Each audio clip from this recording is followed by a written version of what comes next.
Breaking news, a historic electoral ass-kicking just happened in Indiana against Rhino Republicans and cucks who betray their party and their president and their voters. And this is a major learning moment for the Republican Party. Take note, ladies and gentlemen. Hello, everyone, and welcome to Kevin's Clips and Quips. Today, we're going to bask in the glory that was the MAGA victory last night in Indiana. Man, the Rhinos got shown the door.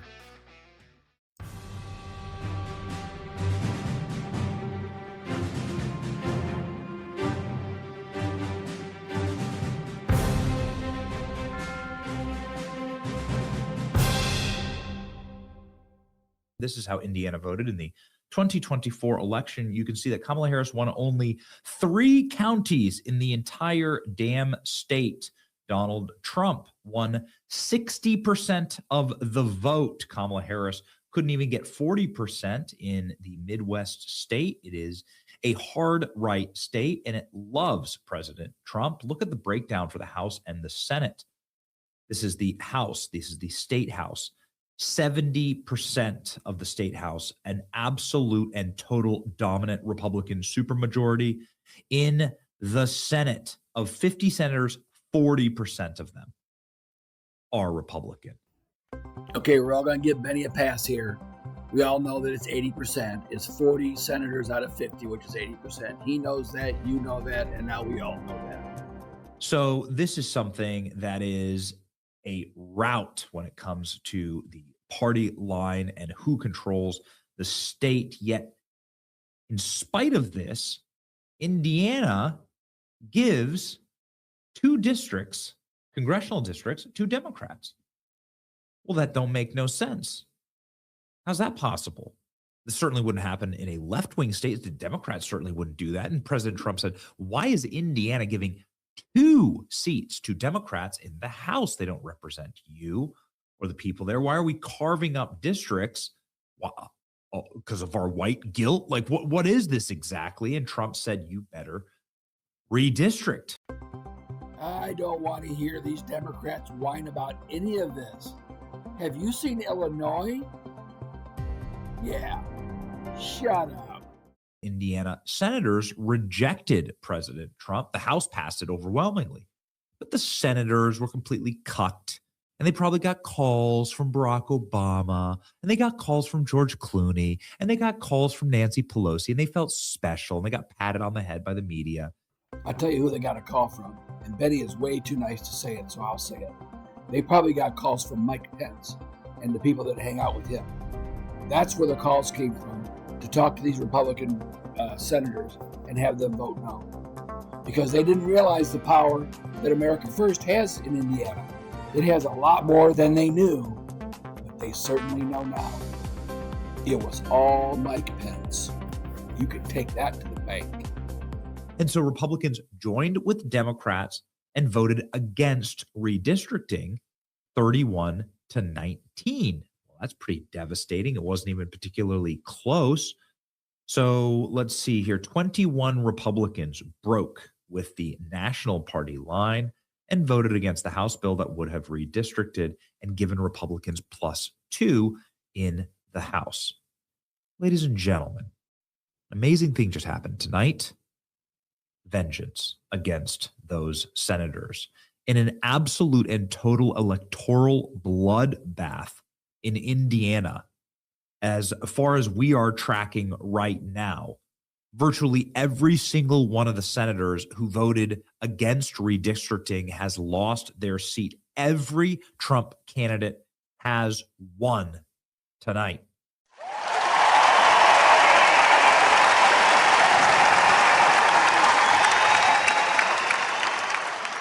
Lesson learned. Play for keeps if you are a Republican. No more weaklings. Play to win or get out. Turning Point USA deserves an enormous amount of credit for this. As you can see here, not every senator is up this cycle, but nonetheless, you can see the districts are in the massive wins here. For the Trump-endorsed candidate, Trump-endorsed candidate, Trump-endorsed candidate, Trump-endorsed candidate, Trump-endorsed candidate, Trump-endorsed candidate. It is a total and complete bloodbath. The rhinos are extinct. Good luck to those in the Indiana Senate candidates who are running against people who couldn't care less about our country or about keeping the majority in Congress. There are 8 great patriots running against long-seated rhinos. Let's see how those rhinos do tonight, says Donald Trump on Truth Social. They got wiped out. Indiana voters wiping out the GOP reps who refuse to redistrict is what needs to be done going forward. We will replace the losers until we find someone willing to do the job. We need to nationalize this. This is a great night for real conservatives in Indiana, bad night for rhinos in Indiana, absolutely horrible night for mainstream media in Indiana, who predicted all of the Trump-supported candidates would lose. No. In fact, it's very interesting. All of the reporters have been out here licking their chops, priming the pumps all day for Donald Trump endorsed candidates to lose because these are state Senate races and there not a lot of people vote and power of incumbency is very strong in these in these states. But it didn't happen. In fact, it's going to be, maybe one of the rhinos will be able to eke out a win. And this is, I think, kind of interesting because this was decided by 10 votes here, right? So it was decided by, this was 19. So what you needed was 10, and you have 8 right now. So you've practically flipped your margin here to even, right? So now you could pass the House bill. They should get about doing that, quite frankly. You should just go ahead and pass the House bill. There you go. There's no rhino base. There's pro-Trump MAGA and reactionary populist. These incumbents in Indiana are only registered any result at all as a function of incumbency. Thune should observe tonight's results and wonder what the future will hold for his weakening caucus. 6 of 7 Rhino State Indiana senators who voted against redistricting have lost their primaries and their candidacies. Trump-backed candidates won. Enjoy the unemployment line. Massive wins here, ladies and gentlemen. Turning Point USA clocking them in.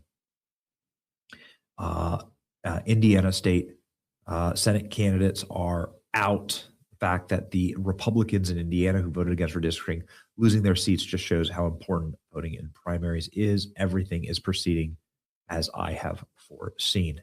Wipeout so far in Indiana. Trump-backed candidates are steamrolling the anti-redistricting faction inside of the GOP caucus tonight, sending a clear warning to Republican legislators in red states across the country. Keep blue seats at your own risk. Right now, there is a faction of rhinos, cucks, and weaklings in states like Alabama and in states like Louisiana who are arguing that they should keep blue seats. They are going to be redistricting. They've already decided to redistrict. Should we be keeping these blue seats that were drawn on racial lines, that were drawn in order to benefit Democrats? And the answer to that is, of course, no. This is smash mouth politics. You shouldn't keep these seats because your state votes 40 points for Donald Trump in an election because Democrats wouldn't give you this favor. Look at New England. Look at California or Illinois. When Democrats get control, they wield power. No, Republicans are done. We want Republican leaders who will act on behalf of the Republican base. And it's an existential crisis. You are now fighting the communists. Well, everybody, it looks like Indiana did us a solid last night and put some really good people in place. They should have no trouble getting through their general election, and Indiana should be shaped up pretty nice. And while we're talking about redistricting, hats off to my Governor Ron DeSantis, and the legislature here in Florida that have done a bang-up job in redistricting Florida.